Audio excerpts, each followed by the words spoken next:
What's going on? Welcome to Asian Cosell. So here we go, right here. Pete Rose, which was banned from baseball, gets a pass now because of what? Sports betting? Is that the reason why? But let's get into it. Got another one by Jason Whitlock.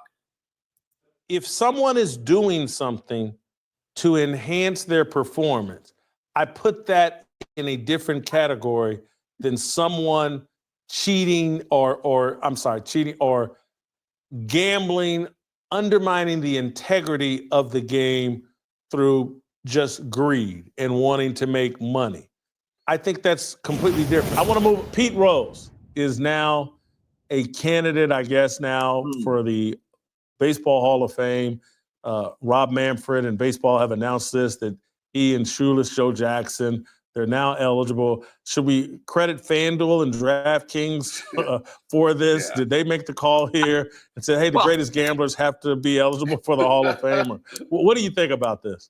Okay, I thought you were going to ask me if they were going to put odds on what are the odds of him actually getting into Cooperstown. I would say, what, minus 250? Look, this is about a year too late, given the circumstances. And for Shoeless Joe, about, 75 years too late. Look, there's a reality to this. When I first heard this, I said, great, now you can get into the Hall of Fame. But now there's a group of writers who are making it clear, no. We control the process. We are the guardians at the gate. And Jason, I would say to those writers, some of whom I really actually respect and like, get over yourself. I mean, seriously, the guy paid his penance. All right, his induction into his rightful place in Cooperstown, he served a sentence of about, 25, 30 years? He died. He won't even get to enjoy the process. You cannot tell me with his numbers and his accomplishments that man is not a Hall of Famer. Come on, get over yourselves, writers. Give me a break. Look, man, I like Pete Rose. I met him, enjoyed him. I do think there are consequences to all of our actions. And gambling and all that, I think should be a consequence. He can't get into the Hall of Fame. I got no problem with it. He certainly was a Hall of Fame player. I just don't have a problem with it. I don't. There's consequences. It's. Hey, look, man, I can't wear size 32 jeans, and they shouldn't make larger size 32 jeans to accommodate me. I got to deal with the consequences. But wait a minute, Jason. You don't deserve to wear size 32 jeans. Pete Rose deserves to be in the Hall of Fame. That's little rotten apples to good oranges here. That's not a great comparison. And another thing, and I respect your stance, but there's also a lot of writers that say, well, anyone that used steroids is never getting my check marks. That means Barry Bonds, Roger Clemens, you know the names. But can we be honest about it? Okay, Pete Rose. And, my first Dodger game was against the Reds back in '86, where Pete Rose was a player manager. So, I at least got a chance to at least watch Pete Rose play, even if it was his later years. So, but yeah.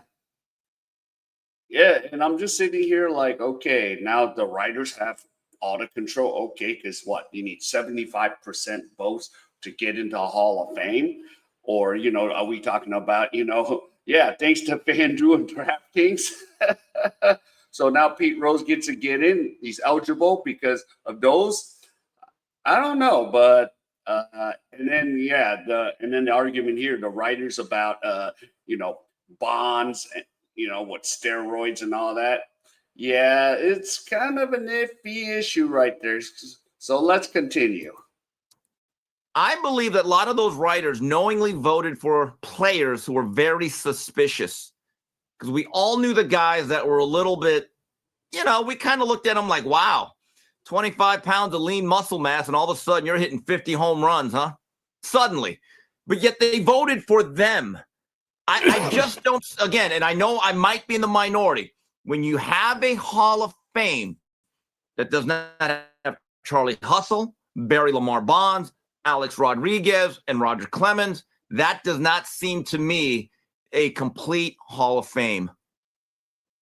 So as it relates to, and I'm not justifying steroids or the abuse of drugs in pursuit of better play, but if someone is doing something to enhance their performance, I put that in a different category than someone cheating cheating or gambling, undermining the integrity of the game through just greed and wanting to make money. I think that's completely different. And that's someone, I played college football, competed even in high school football. I knew guys, and I didn't take steroids, but I knew guys that did. And it never bothered me.